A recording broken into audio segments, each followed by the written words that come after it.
Jacob's story is one of faith, deception, and redemption, a tale that echoes across generations. It is a narrative that dares to confront us with difficult truths about humanity and God's purposes in the midst of imperfection. In a world where cunning often overshadows integrity, Jacob's life forces us to ask, how can God use flawed people to fulfill divine plans? Prepare yourself for a journey that will challenge your understanding of justice and mercy as we explore the surprising origins of a chosen nation.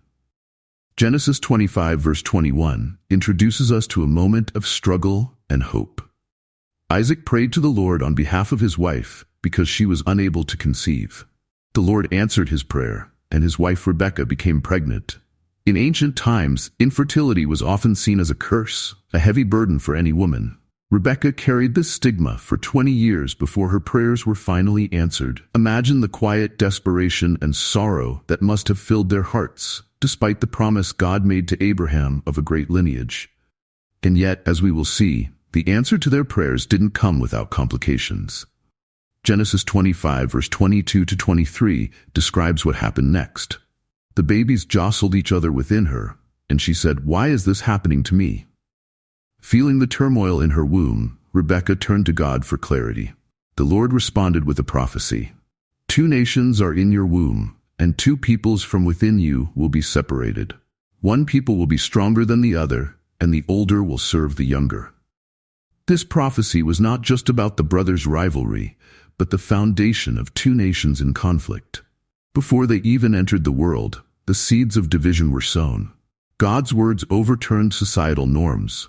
The younger would surpass the older, a pattern that challenges human conventions again and again throughout Scripture. When the time came for Rebekah to give birth, the events were dramatic. Genesis 25 verse 24 to 26 narrates the moment. There were twin boys in her womb.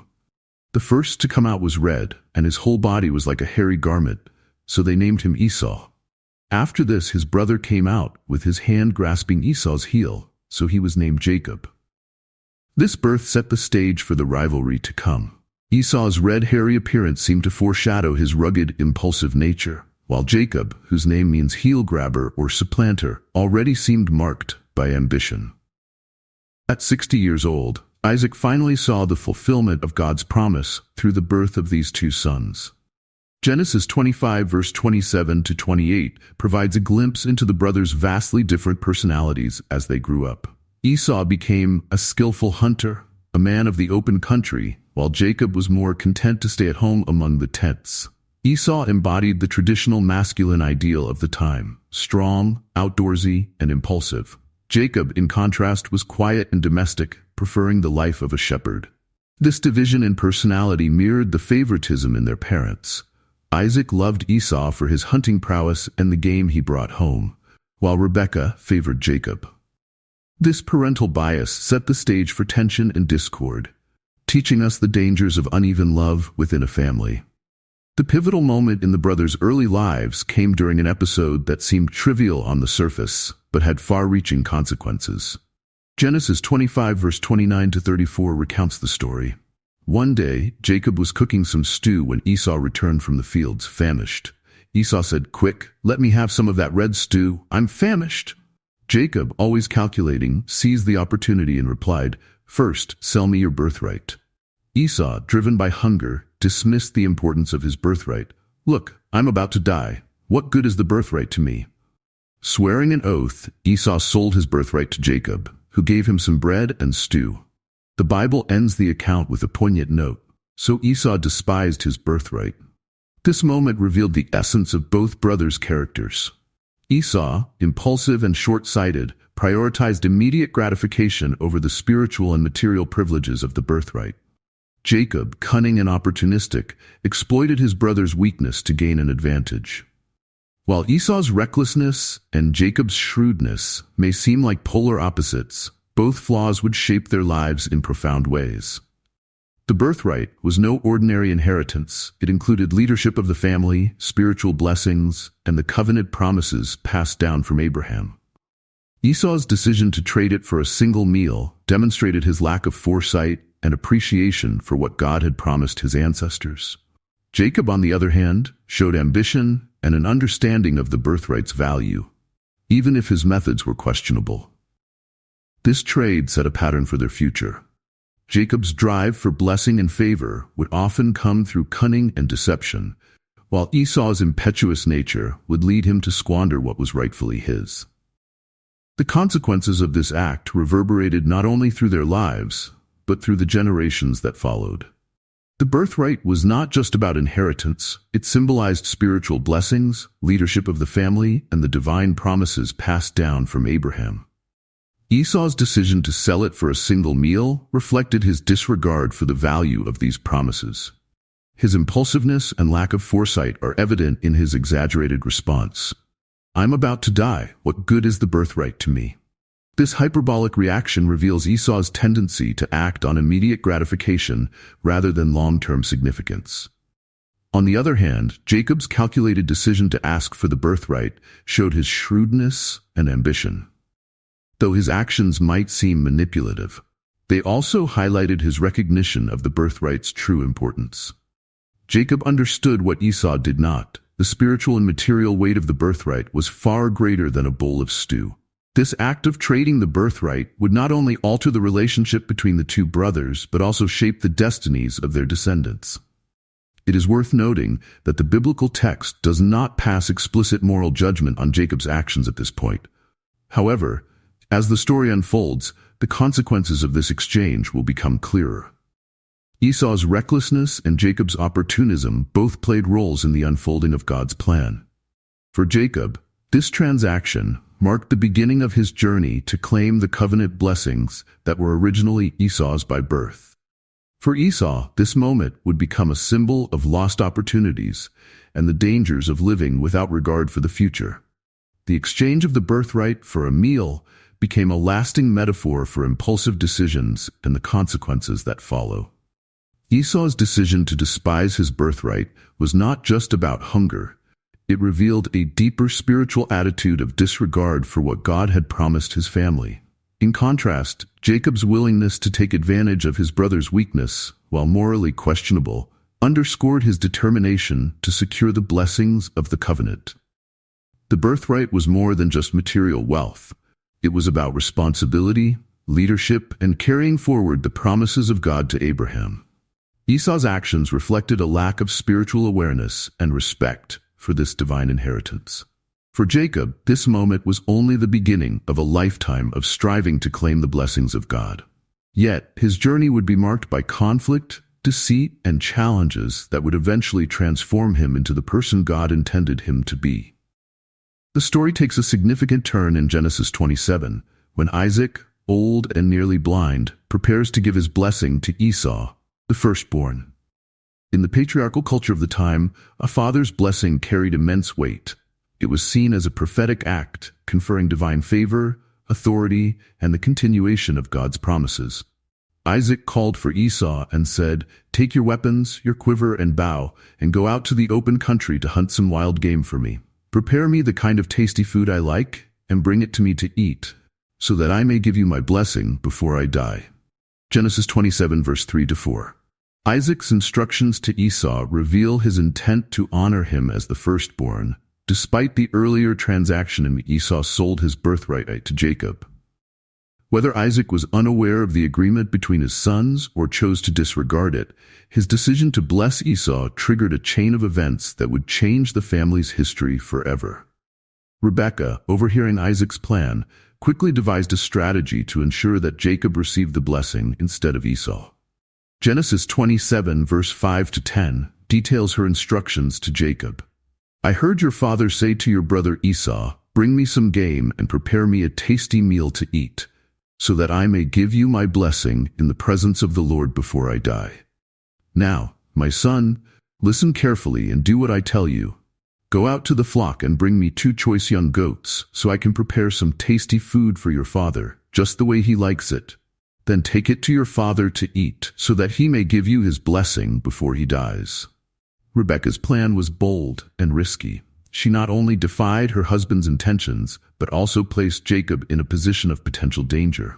Her motivations were likely a mix of faith and favoritism. On one hand, she remembered God's prophecy that the older will serve the younger and wanted to ensure it came to pass. On the other hand, her deep preference for Jacob over Esau influenced her willingness to deceive Isaac.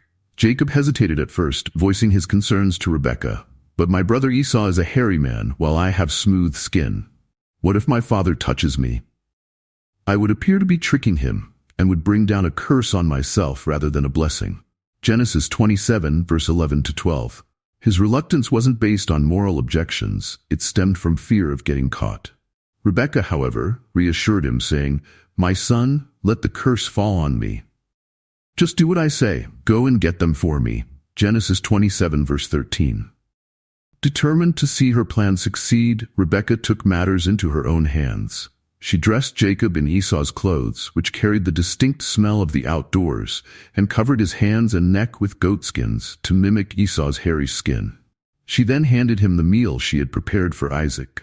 The elaborate nature of the disguise underscores the lengths to which Rebekah and Jacob were willing to go to secure the blessing.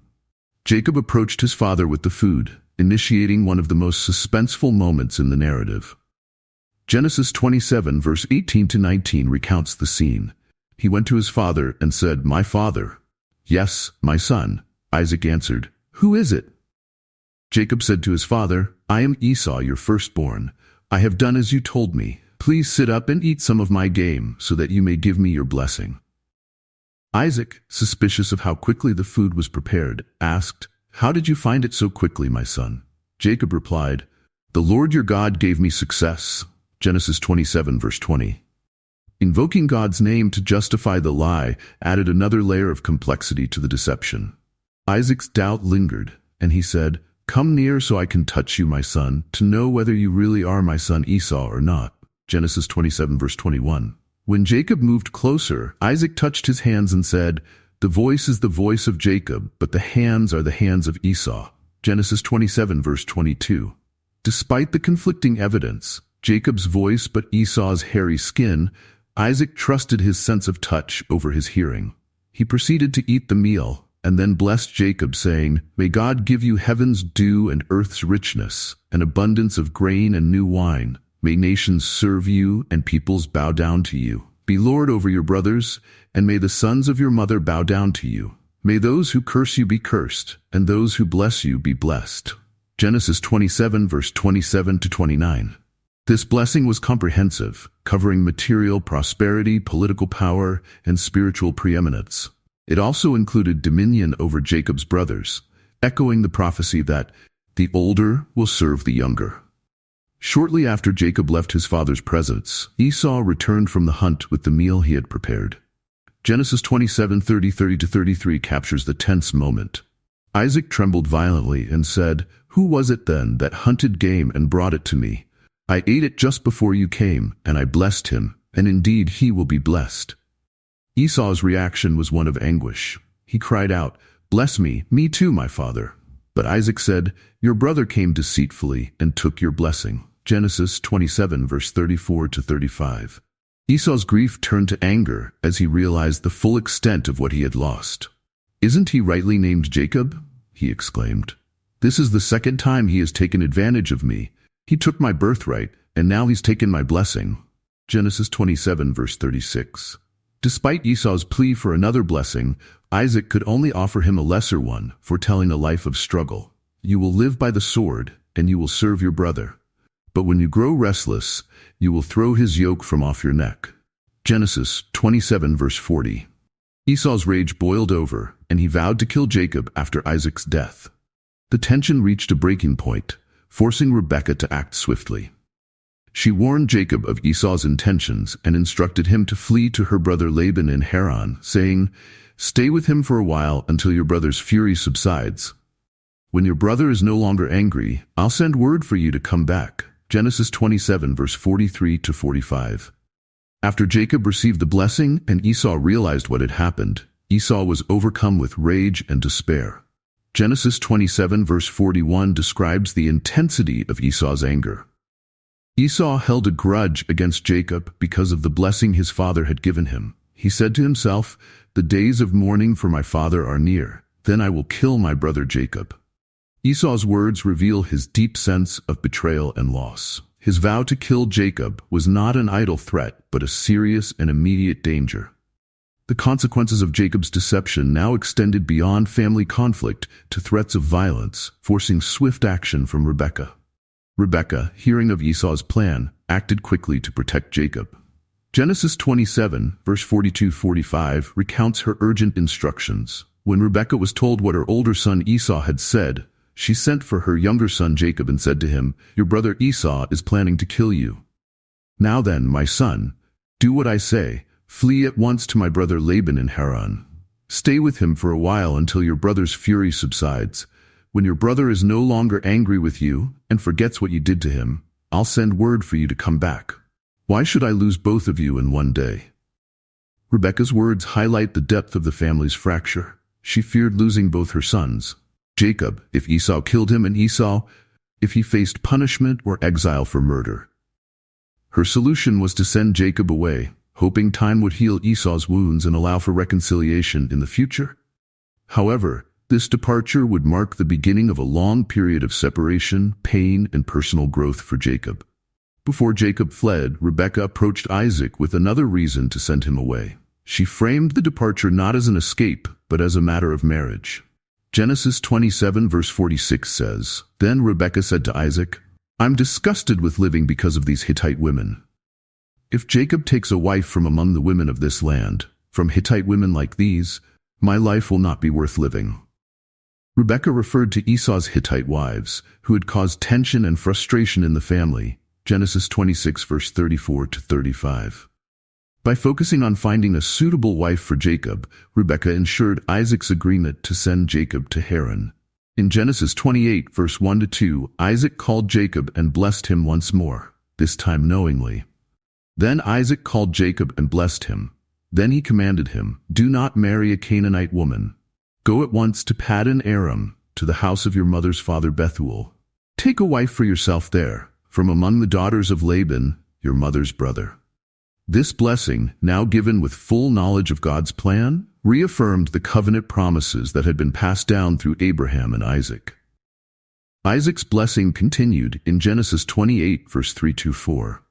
"May God Almighty bless you, and make you fruitful, and increase your numbers until you become a community of peoples.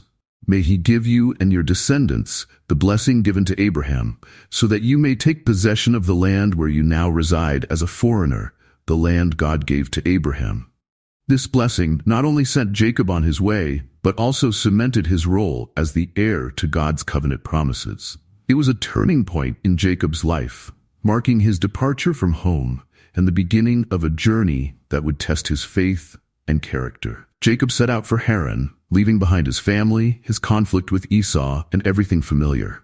Meanwhile, Esau, seeing that Isaac had blessed Jacob and instructed him not to marry a Canaanite woman, realized how displeasing his own wives were to his parents. Genesis 28 verse 6-9 recounts how Esau attempted to regain favor by marrying Mahalath, the daughter of Ishmael, Abraham's son. However, this decision only highlighted the growing distance between Esau and the covenant promises. As Jacob journeyed toward Haran, he stopped for the night at an unnamed place. Genesis 28 verse 10-11 describes the scene. Jacob left Beersheba and set out for Haran. When he reached a certain place, he stopped for the night because the sun had set. Taking one of the stones there, he put it under his head and lay down to sleep. Jacob, now alone for the first time in his life, was fleeing for his safety, unsure of what the future held. The use of a stone as a pillow underscores his vulnerability and the hardships he faced as he began this journey. It was in this moment of uncertainty and isolation that God revealed himself to Jacob in a profound way. Genesis 28 verse 12-13 tells of Jacob's dream. He had a dream in which he saw a stairway resting on the earth, with its top reaching to heaven, and the angels of God were ascending and descending on it. There above it stood the Lord, and he said, "I am the Lord, the God of your father Abraham and the God of Isaac. I will give you and your descendants the land on which you are lying." The vision of the stairway, often called Jacob's ladder, symbolized the connection between heaven and earth, revealing God's active presence in Jacob's life.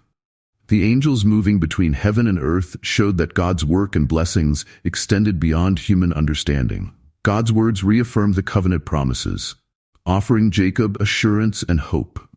Your descendants will be like the dust of the earth, and you will spread out to the west and to the east, to the north and to the south. All peoples on earth will be blessed through you and your offspring. I am with you and will watch over you wherever you go, and I will bring you back to this land. I will not leave you until I have done what I have promised you. Genesis 28, verse 14 to 15. This encounter was transformative for Jacob. It marked the beginning of his personal relationship with God, as the promises that had been passed down through Abraham and Isaac were now extended directly to him. In a moment of vulnerability and fear, God's reassurance gave Jacob a sense of purpose and divine protection. When Jacob awoke from his dream, he was overwhelmed by the experience. Genesis 28, verse 16 to 17 records his reaction. When Jacob awoke from his sleep, he thought, "Surely the Lord is in this place, and I was not aware of it." He was afraid and said, "How awesome is this place! This is none other than the house of God. This is the gate of heaven." Jacob's fear and awe reflect the magnitude of the revelation he had just received. He realized that even in his loneliness and uncertainty, God was present and working in his life. Early the next morning, Jacob took the stone he had used as a pillow and set it up as a pillar, pouring oil on top of it as a sign of consecration. He named the place Bethel, meaning house of God. Genesis 28, verse 18 to 19. This act of worship marked the site as holy, a reminder of God's promise to him. Jacob then made a vow, formalizing his commitment to God. Genesis 28, verse 20 to 22, recounts his words. "If God will be with me and will watch over me on this journey I am taking, and will give me food to eat and clothes to wear, so that I return safely to my father's household, then the Lord will be my God. And this stone that I have set up as a pillar will be God's house, and of all that you give me I will give you a tenth." Jacob's vow revealed a new dimension to his faith. While he acknowledged God's promises, his words also reflected his still developing understanding of trust and devotion. This marked the beginning of Jacob's spiritual journey, a process that would continue to unfold in the years to come. Jacob's journey continued as he approached Haran, where he would meet his uncle Laban and encounter new challenges that would shape his life. But even as he traveled, the promise of God's presence and blessing accompanied him, giving him hope for the future. After leaving Bethel, Jacob pressed on toward Haran, his mother's homeland, where he would meet her family. The journey would have been long and exhausting, yet Jacob carried with him the promise of God's protection and blessings. As he approached Haran, the next chapter of his life began to unfold in a way that would profoundly shape his character, relationships, and faith. Genesis 29, verse 1 to 3 introduces us to Jacob's arrival in the region. Then Jacob continued on his journey and came to the land of the eastern peoples. There he saw a well in the open country, with 3 flocks of sheep lying near it, because the flocks were watered from that well. The stone over the mouth of the well was large. When all the flocks were gathered there, the shepherds would roll the stone away from the well's mouth and water the sheep. Wells often served as gathering places in ancient times, especially for shepherds, and they frequently played significant roles in biblical narratives. For Jacob, this well would become the site of a life-changing encounter. As Jacob observed the scene, he initiated a conversation with the shepherds. Genesis 29, verse 4 to 6 recounts, Jacob asked the shepherds, "My brothers, where are you from?" "We're from Haran," they replied. He said to them, "Do you know Laban, Nahor's grandson?"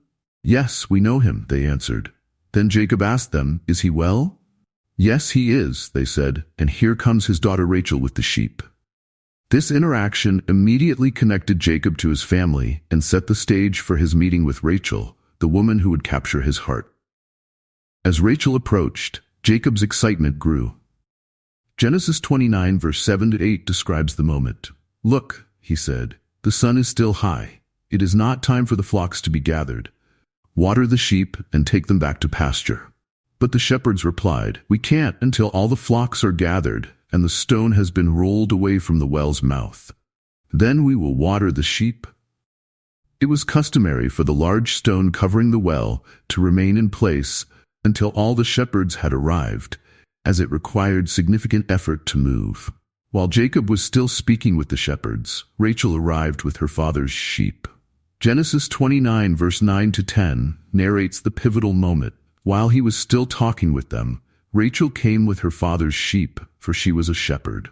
When Jacob saw Rachel, daughter of his uncle Laban, and Laban's sheep, he went over and rolled the stone away from the well's mouth and watered his uncle's sheep. Jacob's action was bold and impressive. He single-handedly moved the heavy stone, likely to make a strong first impression on Rachel. It was a gesture that revealed both his physical strength and his eagerness to help. After watering the sheep, Jacob approached Rachel and revealed his identity. Genesis 29 verse 11 to 12 describes the emotional moment. Then Jacob kissed Rachel and began to weep aloud. He had told Rachel that he was a relative of her father and a son of Rebekah. So she ran and told her father. Jacob's tears were likely a mixture of relief, joy, and gratitude.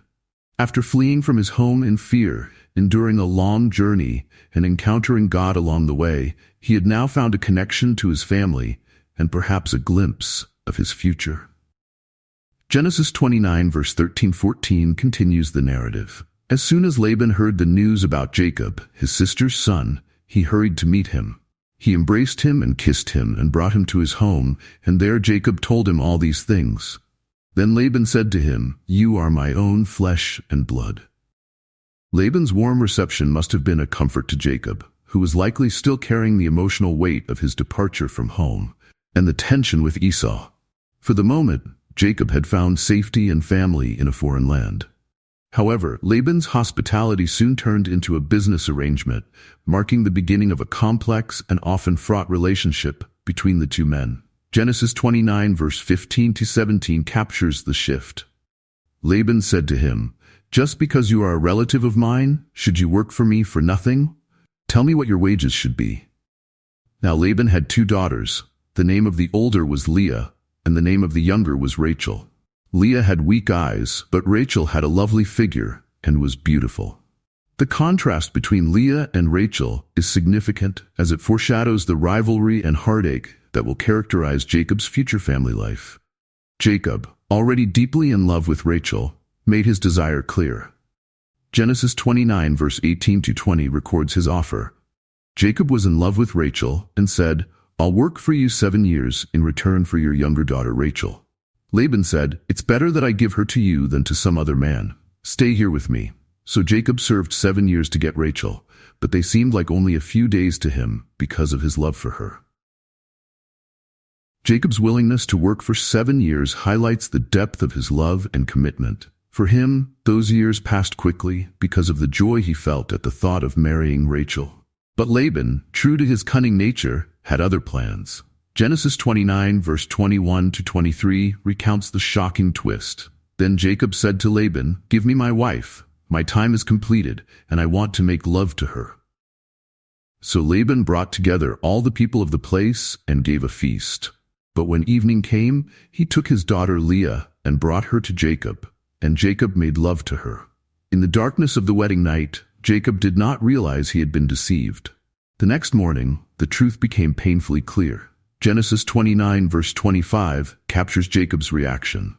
When morning came, there was Leah. So Jacob said to Laban, "What is this you have done to me? I served you for Rachel, didn't I? Why have you deceived me?" Laban's response was unapologetic and rooted in local customs. "It is not our custom here to give the younger daughter in marriage before the older one. Finish this daughter's bridal week, then we will give you the younger one also in return for another 7 years of work." Genesis 29 verse 26-27. Jacob had no choice but to agree to Laban's terms.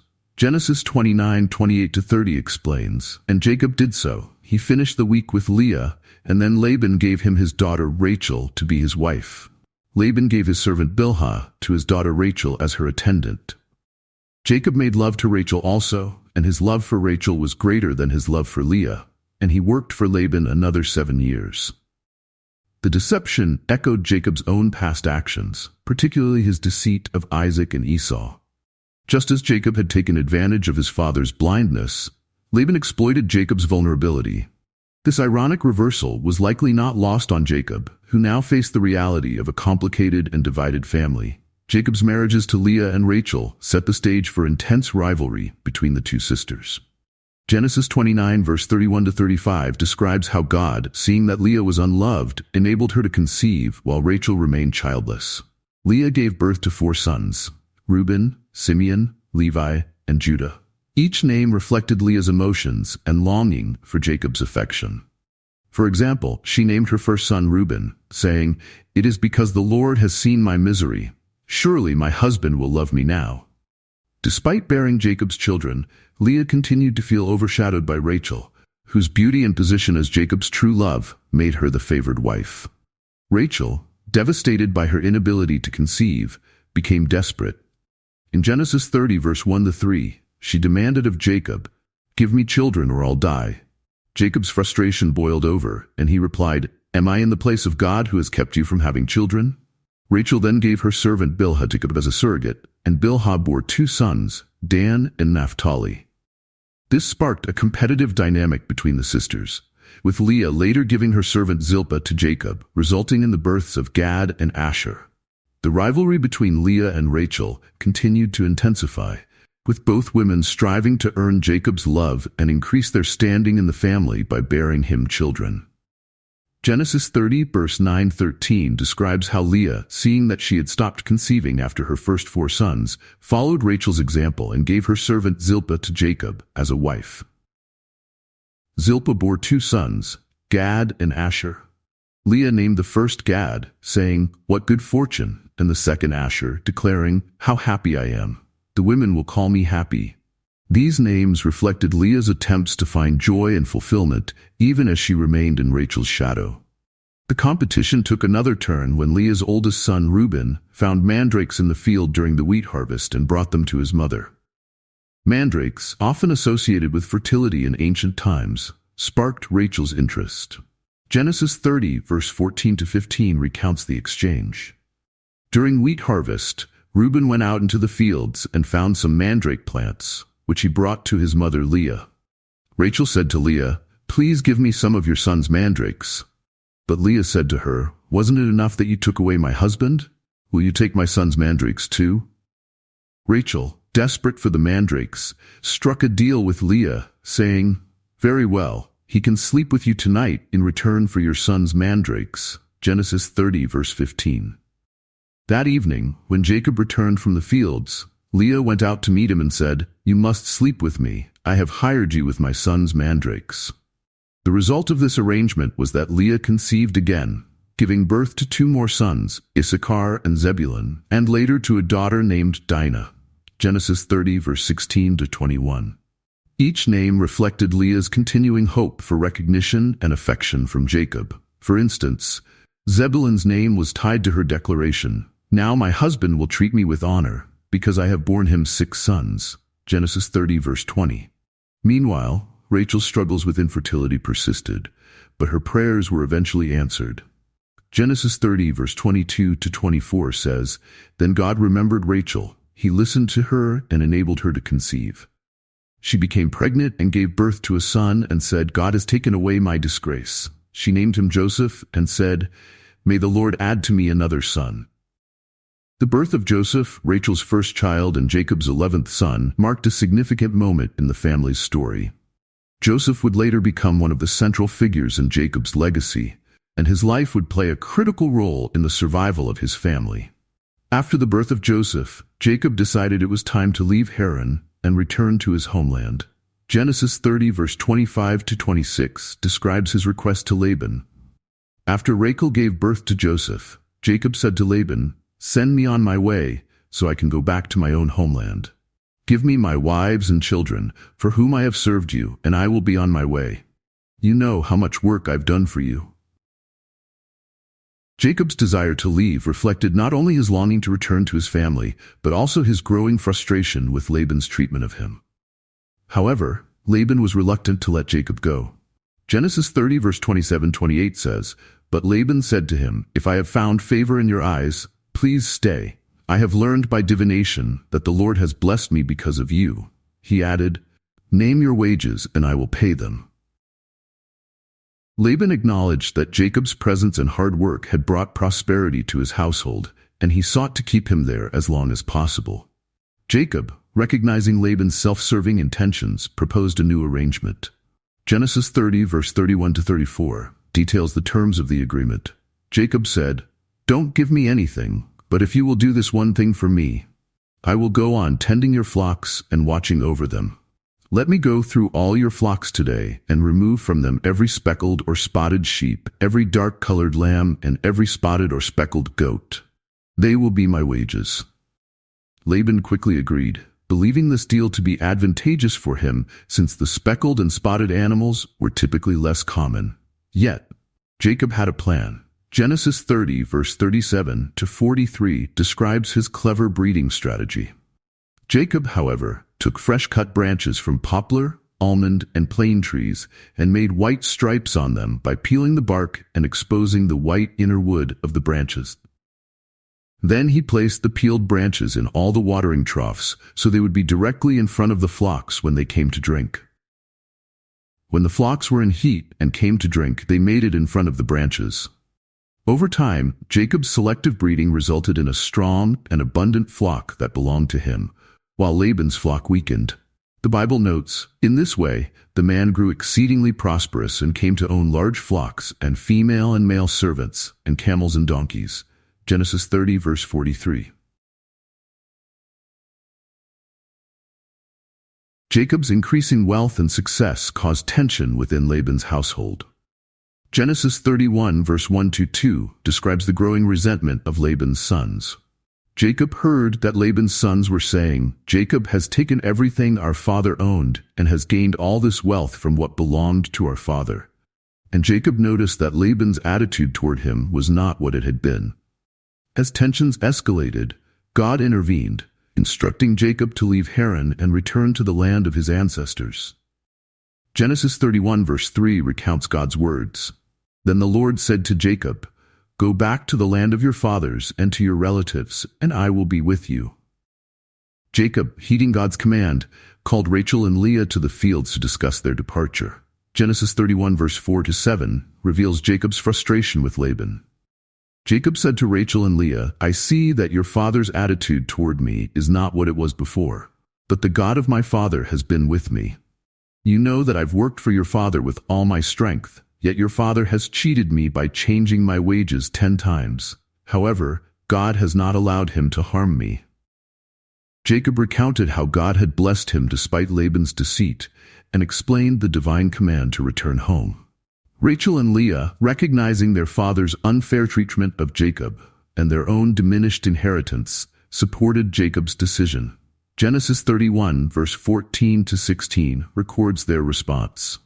Then Rachel and Leah replied, "Do we still have any share in the inheritance of our father's estate? Does he not regard us as foreigners? Not only has he sold us, but he has used up what was paid for us. Surely, all the wealth that God took away from our father belongs to us and our children. So do whatever God has told you." Their words revealed their disillusionment with Laban and their willingness to leave with Jacob. Jacob prepared to depart secretly, gathering his family, possessions, and flocks. Genesis 31, verse 7-18 says, "Then Jacob put his children and his wives on camels, and he drove all his livestock ahead of him, along with all the goods he had accumulated in Paddan Aram, to go to his father Isaac in the land of Canaan." However, Rachel added an unexpected complication to their departure. Genesis 31, verse 19 notes, "When Laban had gone to shear his sheep, Rachel stole her father's household gods." These household gods, or teraphim, were small idols that symbolized inheritance and household authority. Rachel's theft may have been motivated by a desire to claim her family's inheritance or out of lingering attachment to her father's household. Whatever her reasons, this act would later lead to further conflict. As Jacob and his household departed secretly, Laban eventually discovered their absence and the theft of his household gods. Genesis 31, verse 20-21 explains, "Moreover, Jacob deceived Laban the Aramean by not telling him he was running away. So he fled with all he had, crossed the Euphrates River, and headed for the hill country of Gilead." Jacob, likely aware of Laban's cunning nature, chose to flee without warning to avoid being detained. However, this secrecy would not prevent Laban from pursuing him. Genesis 31 verse 22 to 23 records Laban's reaction. On the third day, Laban was told that Jacob had fled. Taking his relatives with him, he pursued Jacob for 7 days and caught up with him in the hill country of Gilead. The pursuit was intense, and Laban's motives were layered with anger, a desire to retrieve his household gods, and possibly an attempt to reclaim what he felt was his property. Yet, before Laban could act on his intentions, God intervened. Genesis 31 verse 24 reveals God's warning to Laban. Then God came to Laban the Aramean in a dream at night and said to him, "Be careful not to say anything to Jacob, either good or bad." This divine message served as both a reminder of God's sovereignty and a warning to Laban not to harm Jacob or make any unjust accusations. It highlighted God's ongoing protection over Jacob, even as Jacob's methods and actions were far from perfect. When Laban finally caught up with Jacob, the tension between them was palpable. Genesis 31 verse 25 to 26 says, Jacob had pitched his tent in the hill country of Gilead when Laban overtook him, and Laban and his relatives camped there too. Then Laban said to Jacob, "What have you done? You've deceived me, and you've carried off my daughters like captives in war." Laban's words reveal his indignation and attempt to frame himself as the wronged party, though his past treatment of Jacob and his daughters suggests otherwise. Laban continued his accusations in Genesis 31 verse 27 to 30. "Why did you run off secretly and deceive me? Why didn't you tell me so I could send you away with joy and singing to the music of timbrels and harps? You didn't even let me kiss my grandchildren and my daughters goodbye. You have done a foolish thing. I have the power to harm you, but last night the God of your father said to me, 'Be careful not to say anything to Jacob, either good or bad.' Now you have gone off because you longed to return to your father's household. But why did you steal my gods?" Laban's claim that he would have sent Jacob off joyfully is almost laughable in light of his history of deception and exploitation. However, his anger over the theft of his household gods was genuine, as these items carried personal and possibly symbolic significance for him. Jacob, unaware of Rachel's theft, confidently denied any wrongdoing. Genesis 31 verse 31 to 32 recounts his response. Jacob answered Laban, "I was afraid because I thought you would take your daughters away from me by force. But if you find anyone who has your gods, that person shall not live. In the presence of our relatives, see for yourself whether there is anything of yours here with me, and if so, take it." Jacob's bold declaration shows his ignorance of Rachel's actions and his belief in his own innocence. Laban searched Jacob's camp thoroughly but found nothing. Genesis 31 verse 33 to 35 describes how Rachel cleverly concealed the stolen gods. So Laban went into Jacob's tent, and into Leah's tent, and into the tent of the 2 female servants, but he found nothing. After he came out of Leah's tent, he entered Rachel's tent. Now Rachel had taken the household gods and put them inside her camel's saddle and was sitting on them. Laban searched through everything in the tent, but found nothing. Rachel said to her father, "Don't be angry, my lord, that I cannot stand up in your presence. I'm having my period." So he searched, but could not find the household gods. Rachel's deception was successful, as her explanation prevented Laban from uncovering the stolen items. This incident adds another layer of complexity to Rachel's character and underscores the recurring theme of deceit within Jacob's family. Following Laban's unsuccessful search, Jacob seized the opportunity to confront him. Genesis 31 verse 36-37 records Jacob's frustration. Jacob was angry and took Laban to task. "What is my crime?" he asked Laban. "How have I wronged you that you hunt me down? Now that you have searched through all my goods, what have you found that belongs to your household? Put it here in front of your relatives and mine, and let them judge between the two of us." Jacob's speech continued with a passionate recounting of the hardships he had endured while working for Laban. Genesis 31 verse 38 to 41 reveals the depth of Jacob's resentment. "I have been with you for 20 years now. Your sheep and goats have not miscarried, nor have I eaten rams from your flocks. I did not bring you animals torn by wild beasts. I bore the loss myself, and you demanded payment from me for whatever was stolen by day or night. This was my situation. The heat consumed me in the daytime and the cold at night, and sleep fled from my eyes. It was like this for the 20 years I was in your household. I worked for you 14 years for your 2 daughters and 6 years for your flocks, and you changed my wages 10 times. Jacob's words highlight the injustice he had suffered under Laban's leadership. He expressed the bitterness of a man who had been exploited, yet he also acknowledged God's protection. Genesis 31 verse 42 concludes his speech. If the God of my father, the God of Abraham, and the fear of Isaac, had not been with me, you would surely have sent me away empty-handed. But God has seen my hardship and the toil of my hands, and last night he rebuked you. Laban, unable to counter Jacob's claims, proposed a covenant to ensure peace between them. Genesis 31 verse 43-44 says, Laban answered Jacob, the women are my daughters, the children are my children, and the flocks are my flocks. All you see is mine. Yet what can I do today about these daughters of mine, or about the children they have borne?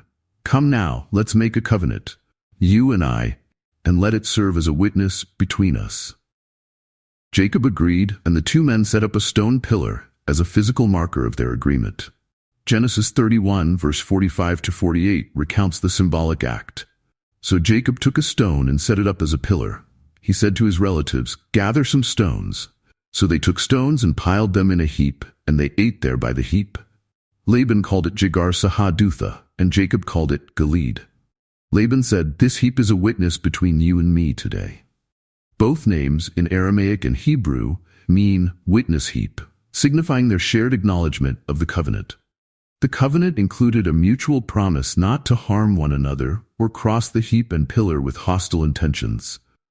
Genesis 31 verse 49-50 states, it was also called Mizpah, because he said, may the Lord keep watch between you and me when we are away from each other. If you mistreat my daughters, or if you take any wives besides my daughters, even though no one is with us, remember that God is a witness between you and me. The covenant was sealed with a meal, and the 2 men spent the night there. Genesis 31 verse 55 concludes the episode. Early the next morning, Laban kissed his grandchildren and his daughters and blessed them. Then he left and returned home.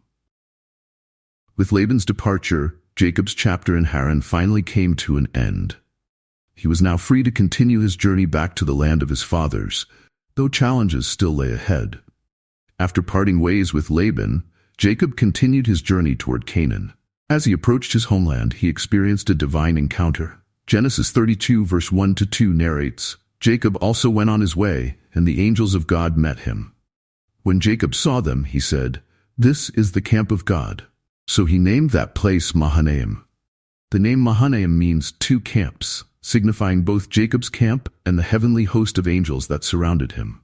This encounter served as a powerful reminder of God's presence and protection as Jacob faced the looming challenge of reuniting with his brother Esau.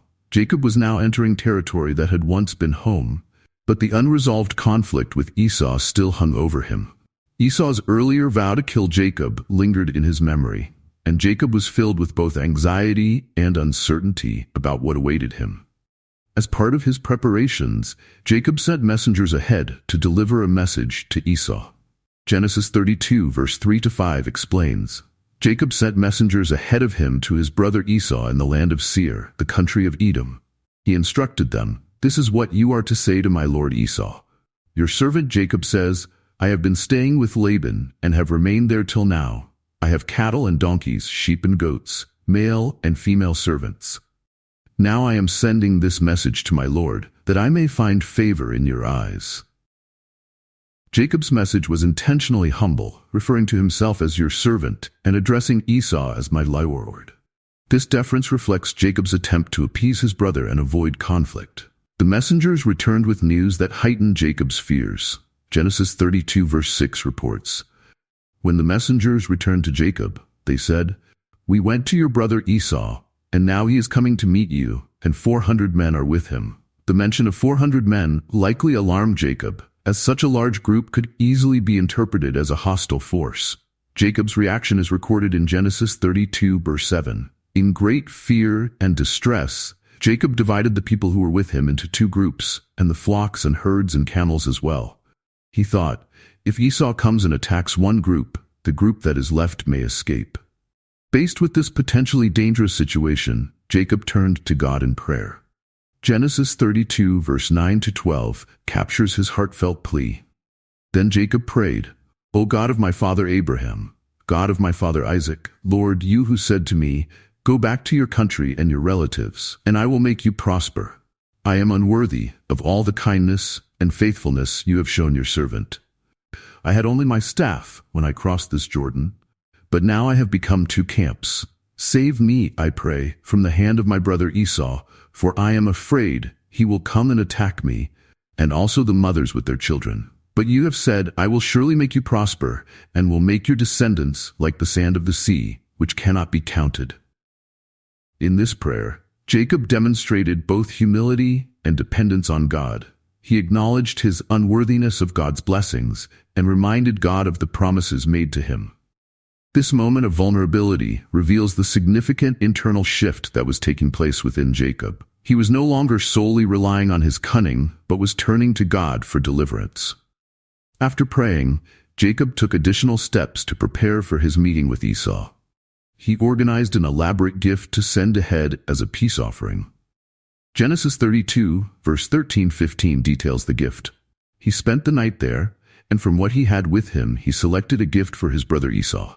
200 female goats and 20 male goats, 200 ewes and 20 rams, 30 female camels with their young, 40 cows and 10 bulls, and 20 female donkeys and 10 male donkeys. This extravagant offering was designed to appease Esau and demonstrate Jacob's desire for reconciliation. Jacob instructed his servants to take the animals in separate groups and send them ahead, with space between each herd. Genesis 32 verse 16-17 recounts his orders. He put them in the care of his servants, each herd by itself, and said to his servants, Go ahead of me and keep some space between the herds. He instructed the one in the lead, When my brother Esau meets you and asks, Who do you belong to? And where are you going? And who owns all these animals in front of you? Then you are to say they belong to your servant Jacob. They are a gift sent to my lord Esau, and he is coming behind us.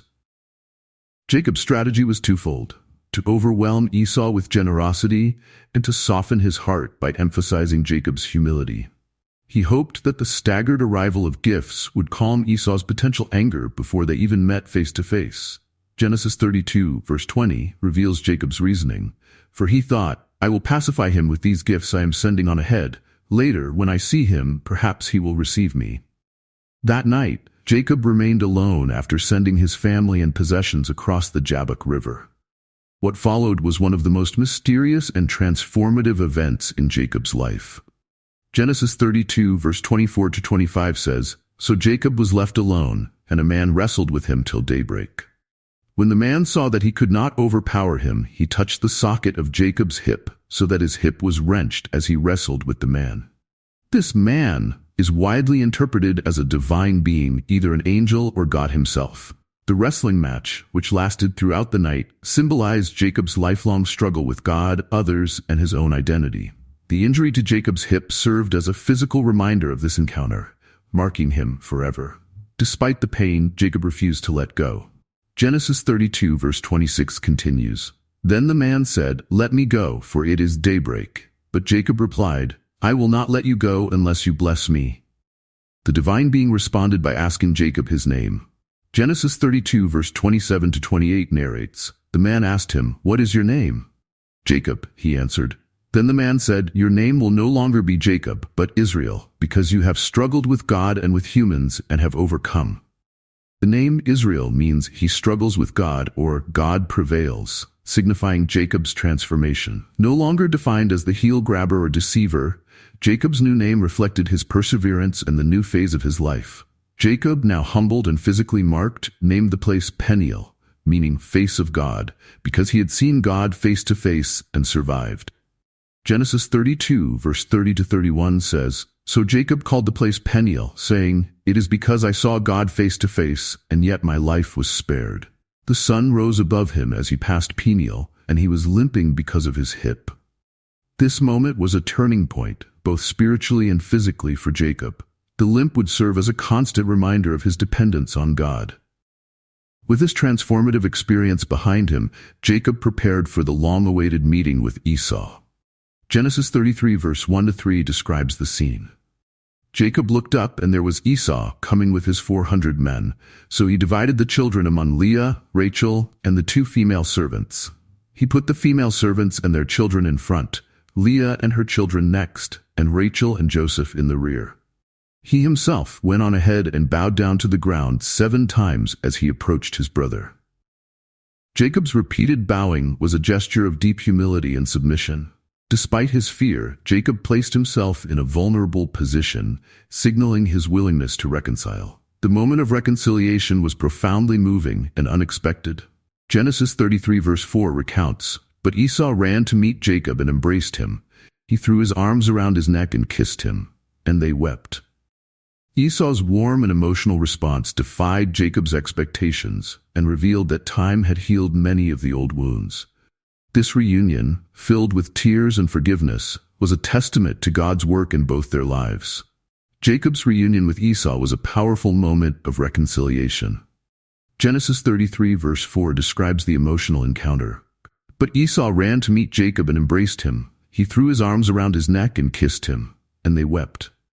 After years of estrangement and fear, this embrace signified forgiveness and the healing of old wounds.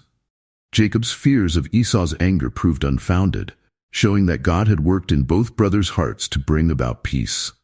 Esau, seemingly overwhelmed by Jacob's elaborate gifts, initially refused to accept them. Genesis 33 verse 8-9 records the exchange. Esau asked, "What's the meaning of all these flocks and herds I met?" "To find favor in your eyes, my lord," Jacob said. But Esau said, "I already have plenty, my brother. Keep what you have for yourself." However, Jacob insisted, explaining that the gifts were a gesture of gratitude and reconciliation. Genesis 33 verse 10-11 recounts his words. "No, please. If I have found favor in your eyes, accept this gift from me. For to see your face is like seeing the face of God, now that you have received me favorably. Please accept the present that was brought to you, for God has been gracious to me, and I have all I need." Jacob's words reflected his relief and gratitude, and Esau ultimately accepted the gifts. Despite the warm reunion, Jacob was cautious about traveling with Esau. Genesis 33 verse 12-14 captures their discussion. Then Esau said, "Let us be on our way. I'll accompany you." But Jacob said to him, "My lord knows that the children are tender, and that I must care for the ewes and cows that are nursing their young. If they're driven hard just one day, all the animals will die. So let my lord go on ahead of his servant, while I move along slowly at the pace of the flocks and herds before me and the pace of the children, until I come to my lord in Seir." Jacob's reasoning was practical, but it also reflected his wariness about fully reuniting with Esau. Esau offered to leave some of his men to assist Jacob, but Jacob politely declined. Genesis 33 verse 15 says, "Esau said, 'Then let me leave some of my men with you.'" "But why do that?" Jacob asked. "Just let me find favor in the eyes of my lord." After parting ways, Esau returned to Seir, while Jacob traveled in a different direction towards Succoth. Genesis 33 verse 16-17 notes, "That day Esau started on his way back to Seir. Jacob, however, went to Succoth, where he built a place for himself and made shelters for his livestock. That is why the place is called Succoth."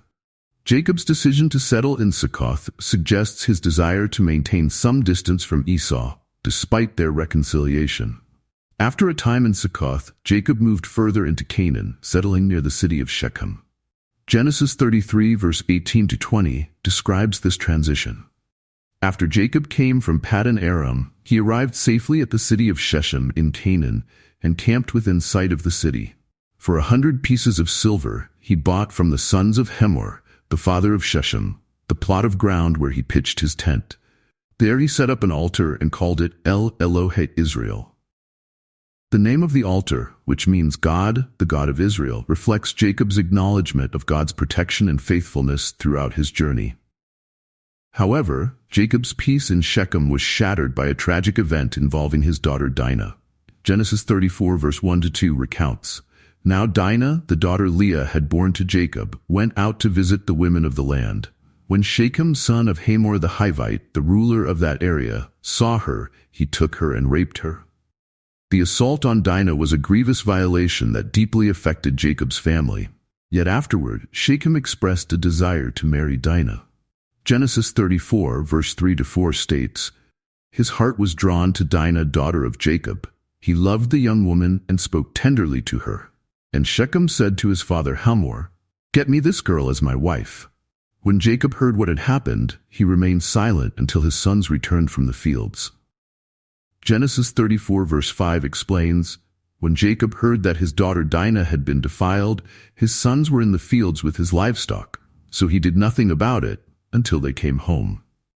The silence of Jacob here is striking, possibly reflecting his shock or his caution in dealing with the local inhabitants. Dinah's brothers, particularly Simeon and Levi, were furious when they learned of the assault. Genesis 34 verse 7 describes their reaction.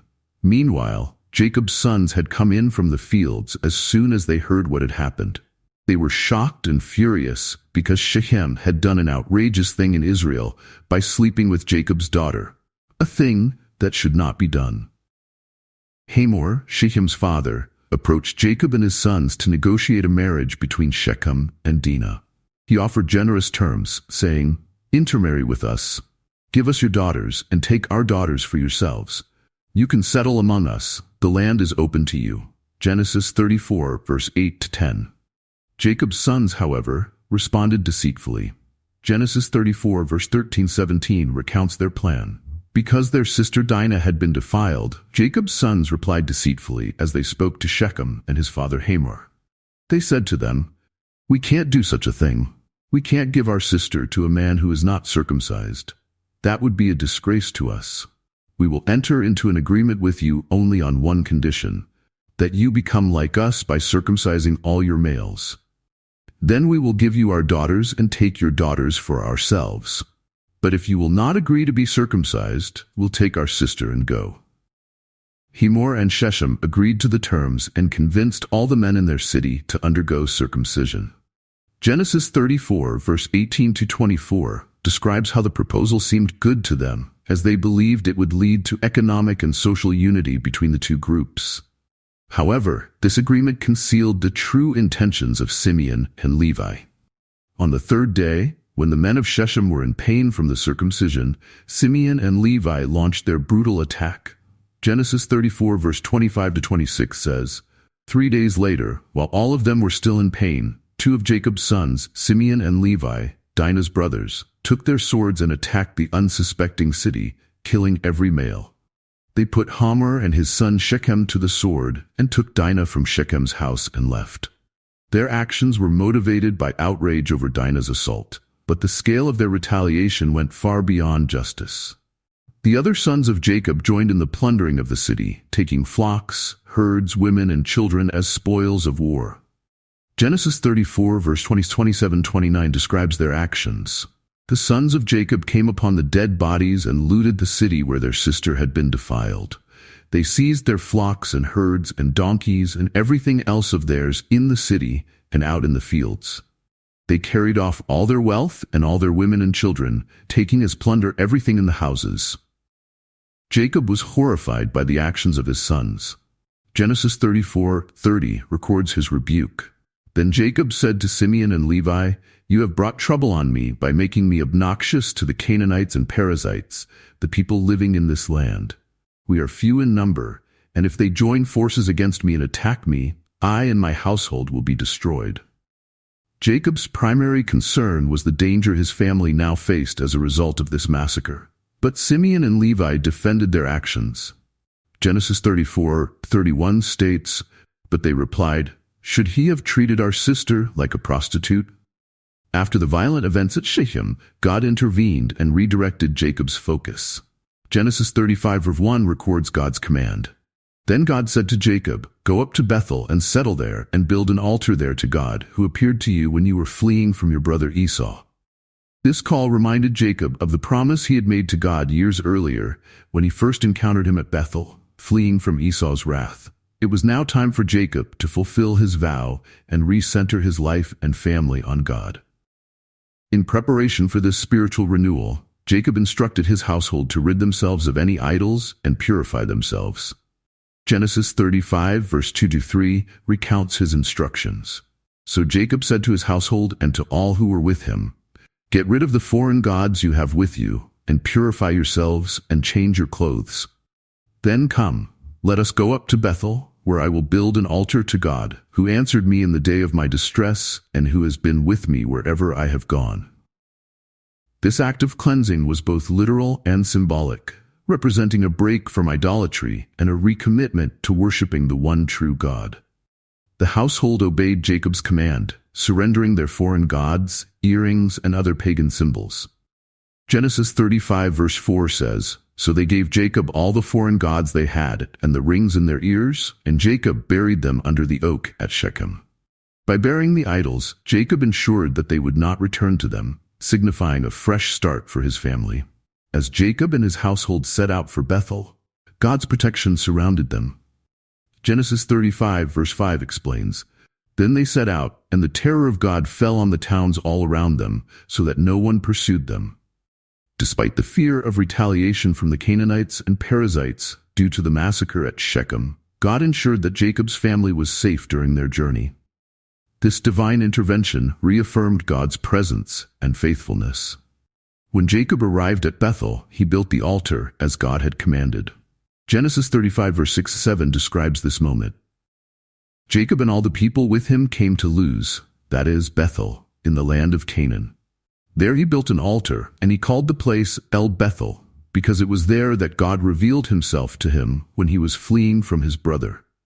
The name El Bethel, meaning God of Bethel, honored the place where God had first appeared to Jacob and where God's covenant promises had been reaffirmed. While at Bethel, Jacob experienced the loss of a significant figure in his life. Genesis 35 verse 8 says, "Now Deborah, Rebekah's nurse, died and was buried under the oak outside Bethel. So it was named Allon-Bacuth." The name Allon-Bacuth means oak of weeping, reflecting the grief felt by Jacob and his household. Deborah, who had likely been a motherly figure in Jacob's life, had accompanied Rebekah when she left her family to marry Isaac. Genesis 24 verse 59. Her death marked the end of an era for Jacob and his family. Following Deborah's death, God appeared to Jacob again at Bethel and reaffirmed his covenant promises. Genesis 35 verse 9-12 says, "After Jacob returned from Paddan Aram, God appeared to him again and blessed him. God said to him, 'Your name is Jacob, but you will no longer be called Jacob. Your name will be Israel.' So he named him Israel. And God said to him, 'I am God Almighty.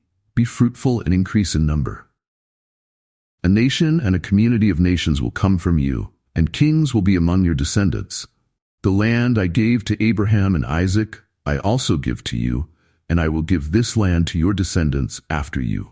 This moment marked a significant reaffirmation of God's promises to Jacob.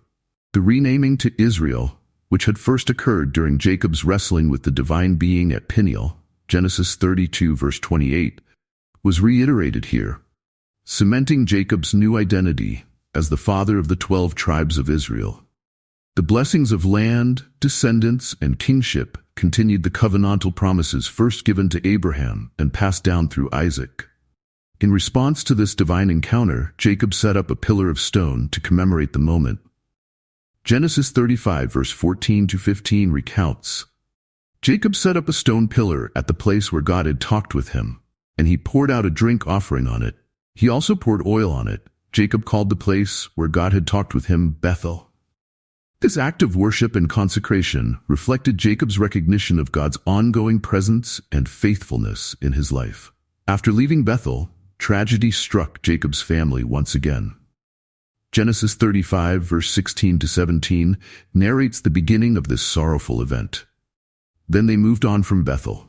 While they were still some distance from Ephrath, Rachel began to give birth and had great difficulty. And as she was having great difficulty in childbirth, the midwife said to her, "Don't despair, for you have another son." Rachel, Jacob's beloved wife, was giving birth to her second child, but the labor was fraught with complications. Genesis 35 verse 18 captures Rachel's final moments. As she breathed her last, for she was dying, she named her son Ben-Oni, but his father named him Benjamin. The name Ben-Oni means son of my sorrow, reflecting Rachel's anguish in her final moments. However, Jacob renamed the child Benjamin, meaning son of my right hand, signifying his love for Rachel and the important role Benjamin would play in his family. Rachel's death was a devastating loss for Jacob. Genesis 35 verse 19 to 20 describes her burial. So Rachel died and was buried on the way to Ephrath, that is, Bethlehem. Over her tomb, Jacob set up a pillar, and to this day, that pillar marks Rachel's tomb. The loss of Rachel, Jacob's favored wife and the mother of Joseph and Benjamin, was a heartbreaking moment that would leave a lasting impact on him. Following Rachel's death, another troubling event occurred in Jacob's household. Genesis 35 verse 22 says, "While Israel was living in that region, Reuben went in and slept with his father's concubine Bilhah, and Israel heard of it." This act of rebellion by Reuben, Jacob's firstborn, was not only an affront to Jacob's authority, but also a serious violation within the family. Although the text does not record Jacob's immediate reaction, this incident would later have significant consequences for Reuben, affecting his inheritance and position within the family. Genesis 49 verse 3 to 4. Despite the challenges and losses he faced, Jacob continued to move forward. Genesis 35 verse 27 to 29 describes his return to Hebron. Jacob came home to his father Isaac in Mamre, near Kiriath Arba, that is Hebron, where Abraham and Isaac had stayed. Isaac lived 180 years. Then he breathed his last and died, and was gathered to his people, old and full of years, and his sons Esau and Jacob buried him. This moment brought Jacob's journey full circle, as he reunited with his father and brother to lay Isaac to rest. With Isaac's death, Jacob became the patriarch of his family. His life had been marked by struggles, losses, and reconciliations, but through it all, God's faithfulness remained steadfast. Let me know if I should continue into the next phase of Jacob's story, focusing on Joseph's rise in Egypt and the eventual reunion of Jacob's family during the famine. As always, I'll keep it detailed. After Isaac's death, Jacob remained in Canaan, and his role as the family patriarch became central. However, tension and division within his family continued, particularly regarding his children. Genesis 37, verse 1 to 2 says, "Jacob lived in the land where his father had stayed, the land of Canaan." This is the account of Jacob's family line. What follows is a focus on Joseph, Jacob's favorite son, and the events that would ultimately shape the future of the family. Genesis 37 verse 3 to 4 introduces the favoritism Jacob showed Joseph. Now Israel loved Joseph more than any of his other sons because he had been born to him in his old age, and he made an ornate robe for him. When his brothers saw that their father loved him more than any of them, they hated him and could not speak a kind word to him. Jacob's special love for Joseph stemmed from the fact that Joseph was Rachel's firstborn, and Jacob openly favored him, giving him the ornate robe often called the coat of many colors. This act of favoritism stirred envy and resentment among Joseph's brothers. Joseph's dreams further inflamed the tension. Genesis 37 verse 5 to 7 recounts one of these dreams. Joseph had a dream, and when he told it to his brothers, they hated him all the more. He said to them, "Listen to this dream I had. We were binding sheaves of grain out in the field, when suddenly my sheaf rose and stood upright, while your sheaves gathered around mine and bowed down to it." The meaning of the dream was clear. It implied Joseph's future dominance over his brothers. Unsurprisingly, it only deepened their animosity toward him. A second dream made matters worse. Genesis 37 verse 9-10 says, "Then he had another dream, and he told it to his brothers. 'Listen,' he said, 'I had another dream, and this time the sun and moon and 11 stars were bowing down to me.' When he told his father as well as his brothers, his father rebuked him and said, 'What is this dream you had? Will your mother and I and your brothers actually come and bow down to the ground before you?' While Jacob rebuked Joseph, the text notes that he also kept the matter in mind, perhaps sensing that the dreams carried some divine significance. The animosity between Joseph and his brothers eventually came to a breaking point. Genesis 37, verse 12 to 14 describes how Jacob unknowingly sent Joseph into danger. Now his brothers had gone to graze their father's flocks near Shechem. And Israel said to Joseph, "As you know, your brothers are grazing the flocks near Shechem. Come, I am going to send you to them." "Very well," he replied. Joseph obeyed his father and set out to find his brothers. However, when they saw him approaching, their hatred boiled over. Genesis 37, verse 18 to 20 reveals their plan. But they saw him in the distance, and before he reached them, they plotted to kill him. "Here comes that dreamer," they said to each other. "Come now, let's kill him and throw him into one of these cisterns and say that a ferocious animal devoured him. Then we'll see what comes of his dreams." The brothers' resentment was so intense that they were willing to commit murder to rid themselves of Joseph and his perceived favoritism. Reuben, the eldest, intervened to prevent Joseph's death. Genesis 37, verse 21 to 22 says, "When Reuben heard this, he tried to rescue him from their hands. 'Let's not take his life,' he said. 'Don't shed any blood. Throw him into this cistern here in the wilderness, but don't lay a hand on him.' Reuben said this to rescue him from them and take him back to his father." Reuben's plan was to secretly return later and free Joseph, but events took a different turn when he wasn't present. While Joseph was in the cistern, the brothers saw an opportunity to profit from their betrayal. Genesis 37, verse 26 to 27, recounts Judah's suggestion. Judah said to his brothers, "What will we gain if we kill our brother and cover up his blood? Come, let's sell him to the Ishmaelites and not lay our hands on him. After all, he is our brother, our own flesh and blood." His brothers agreed.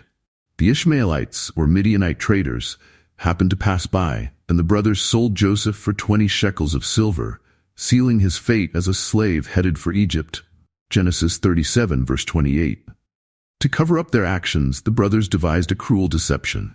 Genesis 37, verse 31 to 33 explains, "Then they got Joseph's robe, slaughtered a goat, and dipped the robe in the blood.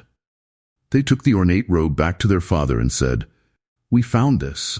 Examine it to see whether it is your son's robe.' He recognized it and said, 'It is my son's robe. Some ferocious animal has devoured him. Joseph has surely been torn to pieces.'" Jacob's grief was overwhelming. Genesis 37, verse 34 to 35 describes his mourning. "Then Jacob tore his clothes, put on sackcloth, and mourned for his son many days. All his sons and daughters came to comfort him, but he refused to be comforted. 'No,' he said, 'I will continue to mourn until I join my son in the grave.' So his father wept for him." Jacob's sorrow reveals the depth of his love for Joseph, and this loss would leave a lasting void in his life. Meanwhile, Joseph's journey in Egypt began. Sold to Potiphar, an official of Pharaoh, Joseph rose to prominence due to his integrity and God's favor. However, false accusations from Potiphar's wife led to Joseph's imprisonment. Genesis 39. Even in prison, Joseph's ability to interpret dreams, a gift from God, brought him to Pharaoh's attention during a time of crisis. Pharaoh had troubling dreams that no one could interpret, but Joseph, with God's help, explained that they foretold 7 years of abundance, followed by 7 years of severe famine. Genesis 41, verse 14 to 32. Pharaoh, impressed by Joseph's wisdom, appointed him as second in command over Egypt. Genesis 41, verse 41 to 43 records Pharaoh's declaration, "I hereby put you in charge of the whole land of Egypt." Then Pharaoh took his signet ring from his finger and put it on Joseph's finger. He dressed him in robes of fine linen and put a gold chain around his neck. He had him ride in a chariot as his second in command, and people shouted before him, "Make way." Thus he put him in charge of the whole land of Egypt. During the famine, Jacob's family in Canaan suffered greatly. Hearing that grain was available in Egypt, Jacob sent his sons, except for Benjamin, to buy food. Genesis 42, verse 1 to 2 says, "When Jacob learned that there was grain in Egypt, he said to his sons, 'Why do you just keep looking at each other? I have heard that there is grain in Egypt.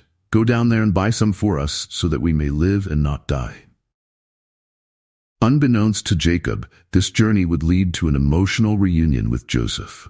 After testing his brothers to see if they had changed, Joseph eventually revealed his identity to them. Genesis 45. Overwhelmed, Joseph sent word for Jacob to come to Egypt. Genesis 45 verse 25 to 28 says, "So they went up out of Egypt and came to their father Jacob in the land of Canaan. They told him, 'Joseph is still alive. In fact, he is ruler of all Egypt.' Jacob was stunned. He did not believe them.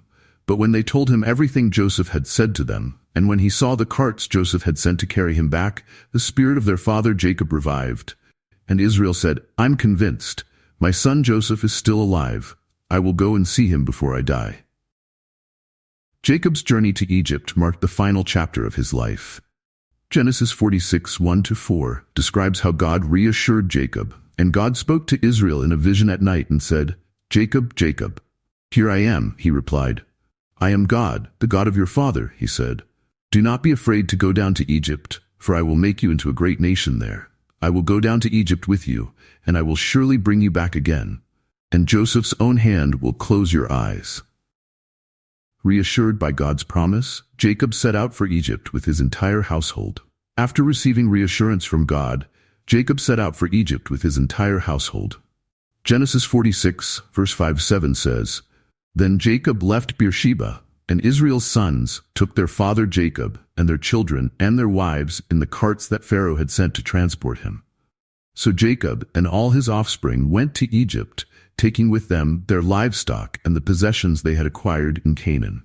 Jacob brought with him to Egypt his sons and grandsons, and his daughters and granddaughters, all his offspring. This marked a monumental transition for Jacob and his family, who were leaving the land of Canaan and stepping into an entirely new chapter of their lives. Genesis 46, verse 8-27, lists the names of all Jacob's descendants who made the journey, noting that the total number of people in his family who came to Egypt was 70. This family, though small compared to the great nation it would one day become, represented the foundation of the people of Israel. The long-awaited reunion between Jacob and Joseph is one of the most emotional moments in the biblical narrative. Genesis 46, verse 28-30 describes the scene. Now Jacob sent Judah ahead of him to Joseph to get directions to Goshen. When they arrived in the region of Goshen, Joseph had his chariot made ready and went to Goshen to meet his father Israel. As soon as Joseph appeared before him, he threw his arms around his father and wept for a long time. Israel said to Joseph, "Now I am ready to die, since I have seen for myself that you are still alive." This reunion was the culmination of decades of separation, pain, and longing. Jacob's declaration, "Now I am ready to die," underscored the completeness he felt in seeing Joseph alive and well. The son he thought he had lost forever had not only survived, but risen to a position of great power. Joseph took steps to ensure that his family would be well settled in Egypt. He instructed them on how to present themselves to Pharaoh. Genesis 46, verse 31-34 says, "Then Joseph said to his brothers and to his father's household, 'I will go up and speak to Pharaoh and will say to him, My brothers and my father's household, who were living in the land of Canaan, have come to me. The men are shepherds. They tend livestock, and they have brought along their flocks and herds and everything they own. When Pharaoh calls you in and asks, "What is your occupation?" you should answer, "Your servants have tended livestock from our boyhood on, just as our fathers did." Then you will be allowed to settle in the region of Goshen, for all shepherds are detestable to the Egyptians. Joseph's careful planning ensured that his family would be given land in Goshen, a fertile region suitable for their livestock and somewhat separate from the Egyptians. Jacob was brought before Pharaoh in a remarkable encounter. Genesis 47, verse 7-10 recounts the meeting. Then Joseph brought his father Jacob in and presented him before Pharaoh. After Jacob blessed Pharaoh, Pharaoh asked him, "How old are you?" And Jacob said to Pharaoh, "The years of my pilgrimage are 130. My years have been few and difficult, and they do not equal the years of the pilgrimage of my fathers." Then Jacob blessed Pharaoh and went out from his presence. Jacob's description of his life as a pilgrimage reflects his understanding of life as a journey guided by God, filled with both hardship and blessing. His blessing of Pharaoh, the ruler of Egypt, highlights Jacob's role as the patriarch of a family carrying God's covenant promises. This moment symbolized the integration of Jacob's family into the land of Egypt under God's divine plan. Jacob and his family settled in Goshen, where they flourished during the famine. Genesis 47 verse 11 to 12 says, "So Joseph settled his father and his brothers in Egypt and gave them property in the best part of the land, the district of Ramesses, as Pharaoh directed. Joseph also provided his father and his brothers and all his father's household with food, according to the number of their children." Under Joseph's care, the family not only survived but prospered, even in the midst of the widespread famine. As Jacob's life neared its end, he turned his attention to preparing for his death and ensuring that his family would continue to follow God's promises.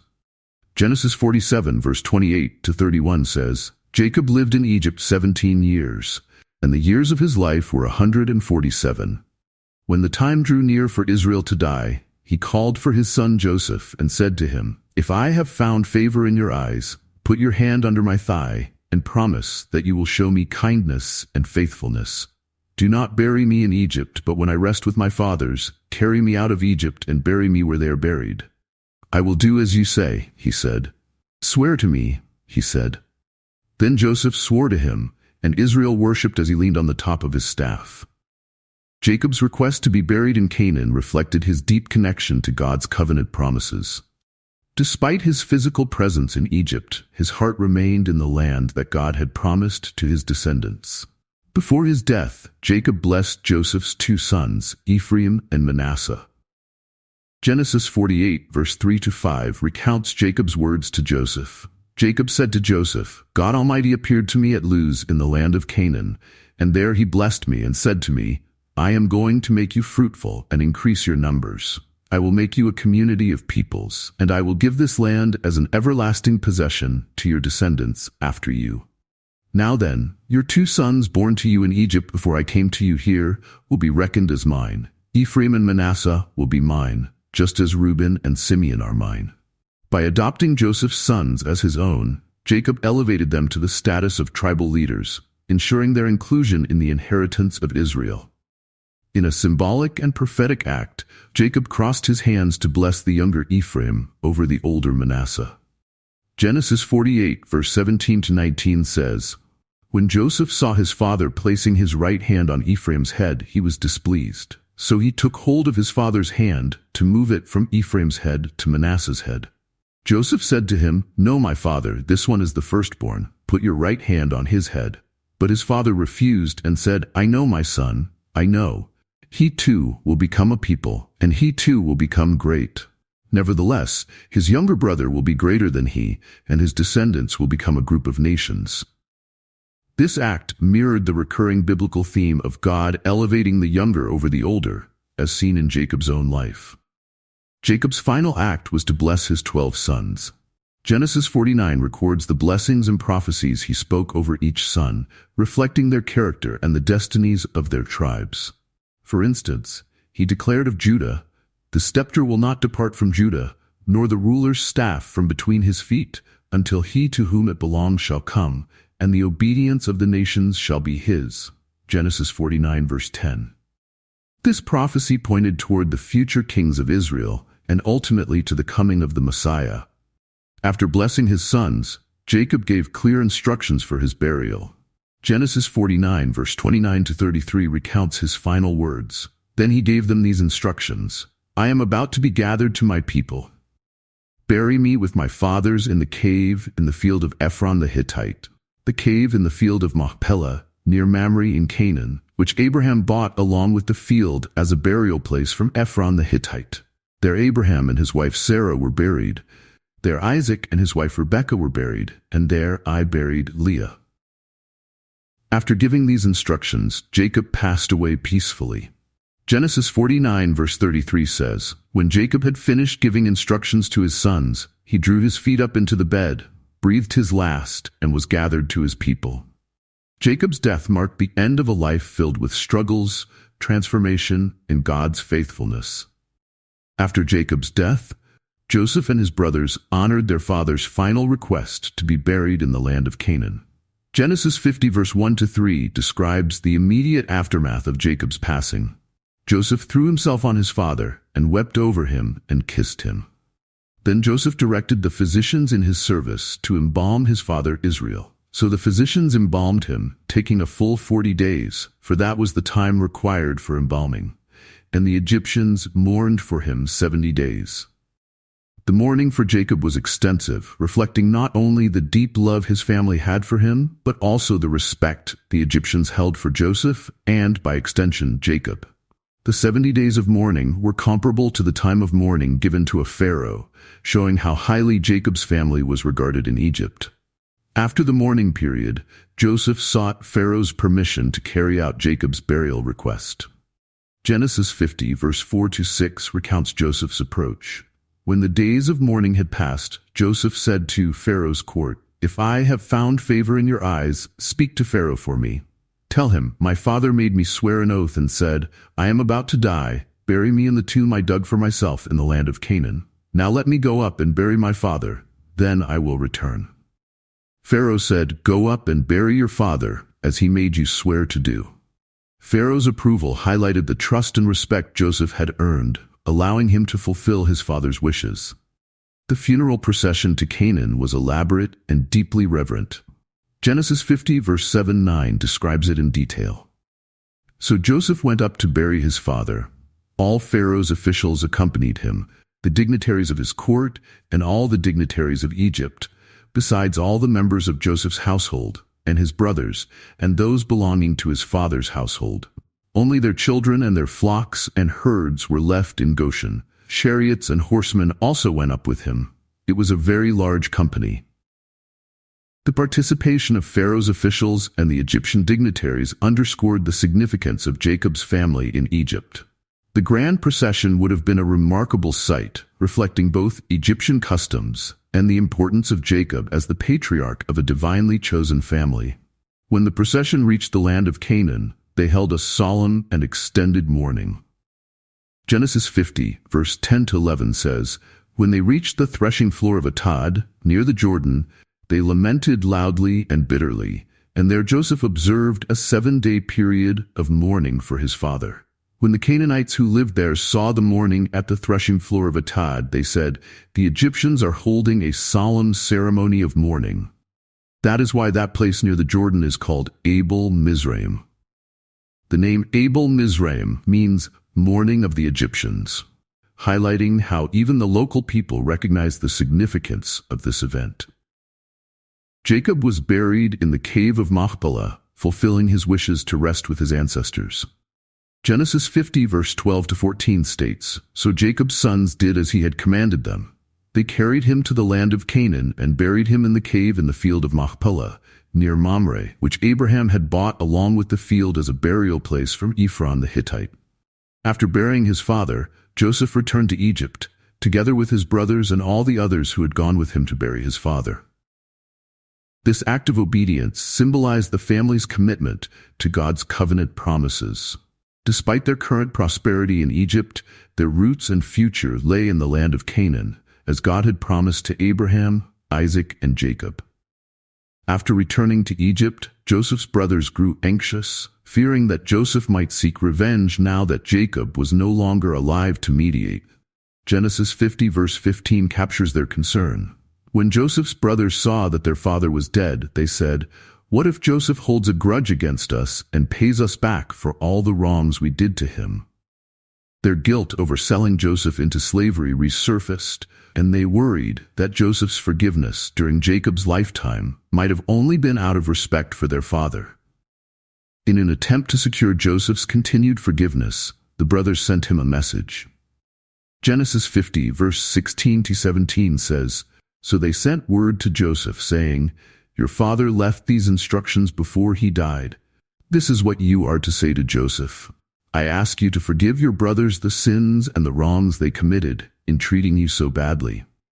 Now please forgive the sins of the servants of the God of your father. When their message came to him, Joseph wept. Joseph's tears revealed his deep emotional response, not just to their plea, but likely to the fact that they still doubted his forgiveness, despite everything he had done to reconcile with them. Joseph reassured his brothers with words of grace and faith. Genesis 50 verse 18-21 recounts the heartfelt moment. His brothers then came and threw themselves down before him. "We are your slaves," they said. But Joseph said to them, "Don't be afraid. Am I in the place of God? You intended to harm me, but God intended it for good to accomplish what is now being done, the saving of many lives.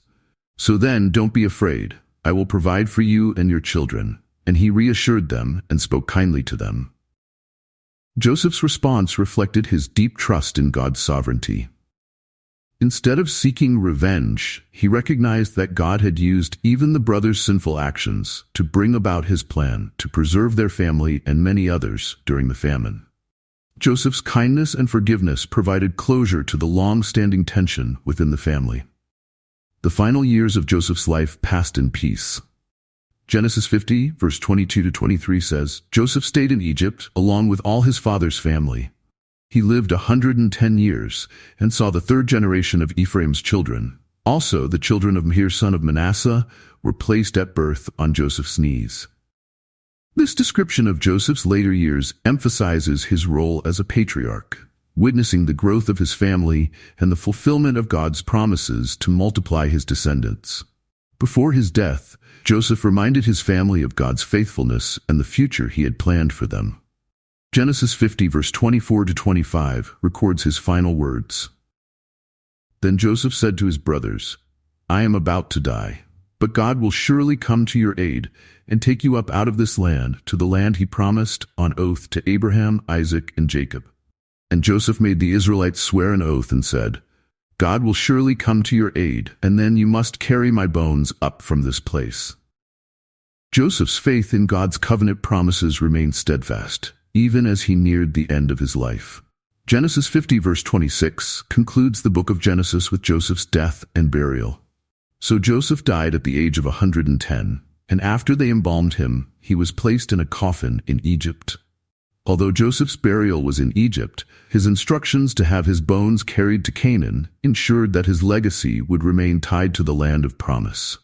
This act of faith pointed forward to the eventual exodus of the Israelites from Egypt, fulfilling God's covenant plan. Jacob's journey teaches us to trust in God's faithfulness, seek reconciliation in our relationships, and embrace the transformation that comes from wrestling with our faith and surrendering to God's will. His life challenges us to consider how God can use our own imperfections and struggles to bring about his purposes in our lives and in the world. If this message inspired you or made you think, don't keep it to yourself. Share it with someone who might need it. Jacob's story shows us that change and growth are possible for everyone. If you enjoyed this content, be sure to subscribe to the channel and turn on notifications so you don't miss any future videos about biblical characters and the powerful lessons we can learn from their lives. Just as God worked in Jacob's life, he wants to work in yours too. Thanks for watching, and we'll see you in the next video.